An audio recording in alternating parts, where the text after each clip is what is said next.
En este video les voy a ilustrar acerca de las guerras del Golfo Pérsico o las guerras del Golfo, también sobre la guerra de Irán contra Irak, quien fue el pilar para la primera guerra del Golfo que dio paso a la segunda. Por consiguiente, vamos a comenzar con la guerra de Irán contra Irak.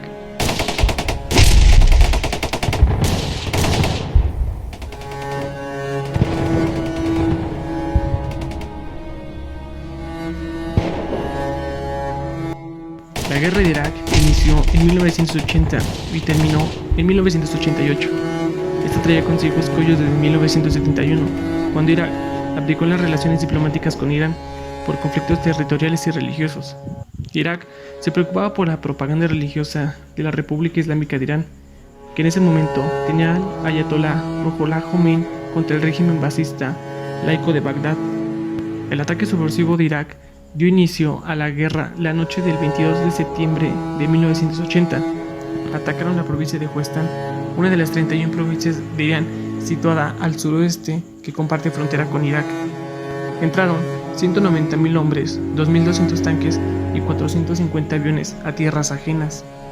Los iraníes respondieron con una defensa fugaz sin titubear, por lo que también se le conoce como la Guerra Relámpago. En 1982, las tropas iraquíes ya habían sido expulsadas de la mayor parte de Irán. Aquí, Irak rechazó un proceso de paz, ya que creían que aún podían ganar la guerra. Las tácticas de combate se asemejaban a las de la Primera Guerra Mundial, usando trincheras, alambres de púas, gas mostaza e incluso el gas sarín.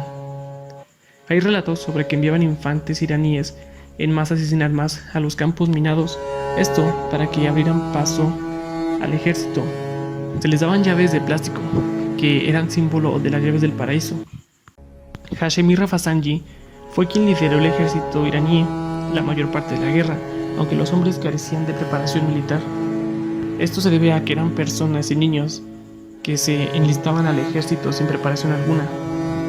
Los años de la guerra decisivos fueron 1985 y 1986, cuando Estados Unidos apoyó a Irak con armamento, quien tenía como jefe de defensa a Saddam. En distintos poblados de Irán había batallones de voluntarios, incluso los estudiantes, que necesitaban el permiso de sus padres para poder unir al ejército.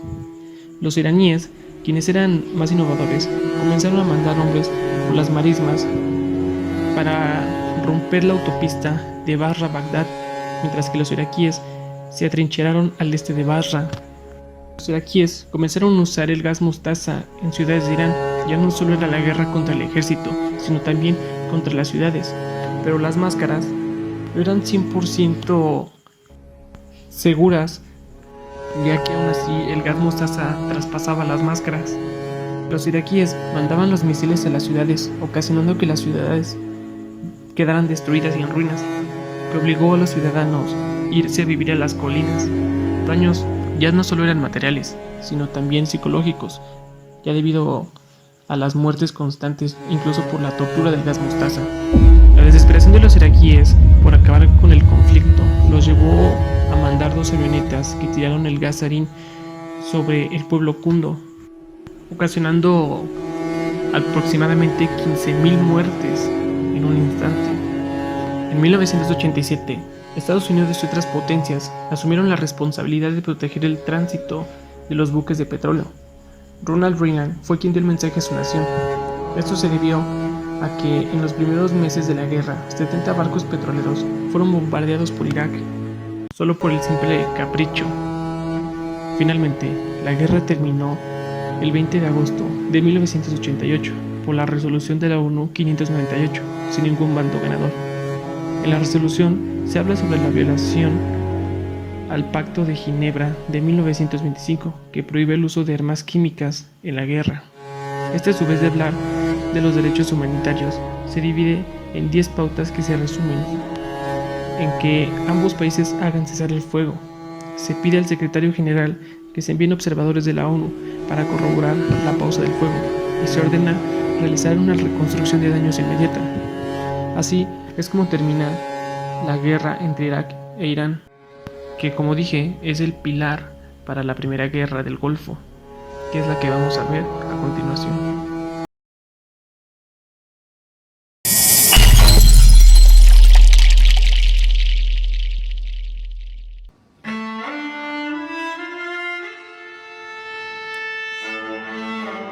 La Primera Guerra del Golfo duró de 1990 a 1991. Tras el fin de la guerra irano-iraquí, surge la preocupación creciente en los círculos oficiales norteamericanos, europeos y israelíes. La posibilidad del establecimiento de un equilibrio estratégico militar en Oriente Medio entre los estados árabes e Israel. Saddam invadió Kuwait en 1990. Esto se debió a que quería reducir la carga financiera que tenía el país por la guerra con Irán y quería usar los beneficios petroleros de Kuwait para saldar la carencia monetaria que tenía Irak. La avidez de Saddam lo llevaría a la guerra, porque Kuwait producía más petróleo del que permitía la OPEP. El precio del petróleo crudo era la clave para que Saddam consiguiera el monopolio en ese país petrolero. La resolución 670 de la ONU condenó a Irak y exigió que se retirara de inmediato por la primera ministra Margaret Thatcher y el presidente de los Estados Unidos, George Bush. Pidieron una coalición militar internacional para obligar a Saddam a retirarse mientras la ONU sancionaba a Irak económicamente. Saddam se resguardó en Kuwait. Los países occidentales creían que Saddam igual invadiría sus países en busca de controlar su petróleo.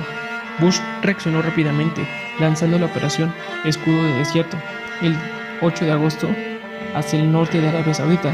Esta reacción tuvo apoyo de Gran Bretaña y Francia, enviando apoyo militar para aumentar las fuerzas de la operación Escudo del Desierto. Saddam quiso ser el problema internacional, pidiendo ayuda al mundo árabe para expulsar a las potencias que se oponen a él. Intentó retirar sus tropas de Kuwait para reprimir a los israelitas de las tierras palestinas.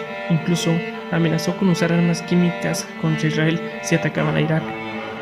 El 29 de noviembre, la resolución 678 aprobó el uso de la fuerza. Saddam tuvo hasta el 15 de enero de 1991 para retirarse a Kuwait, si no las potencias lo obligarían. El 17 de enero de 1991 comenzó la operación Tormenta del Desierto, bajo las órdenes de Bush, quien lanzó 52 misiles Tomahawk y 700 aviones, que iniciaron el ataque. La oscuridad engulló a Bagdad por la destrucción de las plantas eléctricas, pero los misiles y las explosiones pintaban la noche de colores. El 18 de enero, Saddam lanzó misiles a Israel y Arabia Saudita. Incluso los dos países tenían miedo, ya que Saddam había amenazado con usar armas químicas, lo cual al parecer ya había recibido una sanción aún más grave, Saddam, ya que habría violado nuevamente la resolución 598 de la ONU, quien en ella se escribe que no se pueden usar armas químicas en guerras, es un crimen. Las potencias no ganaron con todo su trabajo aéreo. Después llegó la fuerza terrestre y comenzaron a hacer estrategias para someter a Saddam. Finalmente, el 27 de febrero de 1991 se rindieron los iraquíes. Y así fue como terminó la Primera Guerra del Golfo. Ahora les ilustraré cómo fue la segunda y última guerra.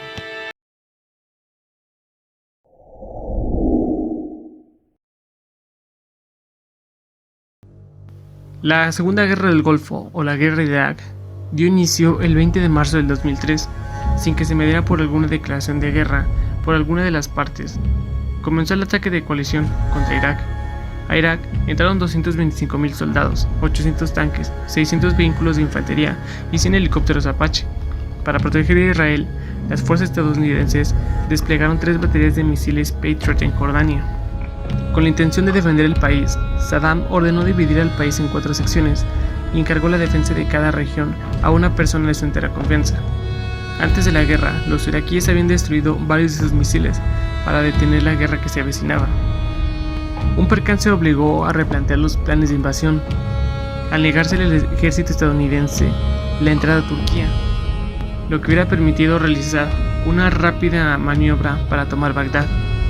Pero a pesar de eso, las fuerzas especiales tuvieron contacto con las milicias kurdas y se planeó un ataque coordinado con los guerrilleros del norte, con apoyo de tropas aerotransportadas, siempre y cuando las operaciones en el sur marcharan según lo previsto. La invasión comenzó con bombardeos sobre Bagdad mediante misiles Tomahawk, lanzados desde búnkeres y submarinos, a lo que seguirían ataques aéreos de cazas. Las respuestas de los iraquíes no se dieron a esperar, lanzando misiles al norte de Kuwait, sin haber causado tantos estragos. El 24 de marzo, el portavoz de la Casa Blanca, Eddie Fleischer, acusó a Rusia de vender dispositivos de alta tecnología a Bagdad. El Pentágono denunció que la empresa rusa Aviaconversilla era quien había suministrado los equipos. Los rusos negaron inmediatamente el haber vendido estos equipos de GPS que facilitaban el rastreo de las tropas norteamericanas. Los estadounidenses avanzaron rápidamente sin encontrar oposición por parte de los iraquíes. Cuando llegaron al puente Nasiriyah, donde las bajas de los norteamericanos fueron mayores a las de los iraquíes, paracaidistas norteamericanos llegaron a Irak para unirse a los kurdos guerrilleros. Bush y sus aliados justificaron la invasión en la falsa afirmación de que el país ocultaba armas de destrucción masiva y que con un arsenal de ese poder, Saddam era una terrible amenaza para los intereses y la seguridad de Estados Unidos.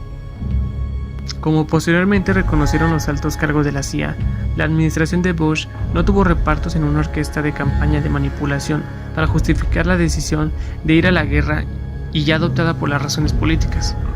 A la ocupación le sucedió una rápida derrota del ejército iraquí. El 1 de mayo del 2003, Bush ya dio por finalizados los principales combates. El régimen fue derrocado y los estadounidenses y británicos impusieron un gobierno provisional. La captura y la muerte de Saddam. Durante varios meses, en un paradero desconocido, hasta que a mediados de diciembre, soldados kurdos, iraquíes y norteamericanos lo encontraron escondido en un sótano en los alrededores de su localidad natal, Tikrit. Las fotografías dieron la vuelta al mundo de un Saddam demacrado. El 5 de noviembre de 2006, tras 2 años de juicio, Saddam fue condenado a morir en la horca y el 30 de diciembre fue ejecutado. La invasión de Irak desencadenó una oleada de violencia y atentados contra las fuerzas de la coalición y entre diversos grupos étnicos. Los enfrentamientos contra la insurgencia, las sangrientas luchas entre suníes, chiíes y la actividad de Al-Qaeda en la región enquistaron con el conflicto durante años y causaron más de 100.000 bajas. Hay quienes dicen que más de 600.000 o incluso 1.000.000. En agosto del 2010, ya con Barack Obama en el poder, ordenó que se retiraran las tropas de Irak, que en el 2003 sus impulsores bautizaron como Operación Libertad de Irak. Así es como termina la Segunda Guerra del Golfo, o mejor conocida como la Guerra de Irak, nuevamente con Irak perdiendo, pero esta vez libre de Saddam, dejando libre a Irak de conflictos contra otras potencias o países occidentales. Y estas fueron las guerras del Golfo Pérsico, que duraron casi aproximadamente 3 décadas, con Irak incluida en todas ellas, e incluso con Saddam. Eso es todo por este video. Gracias.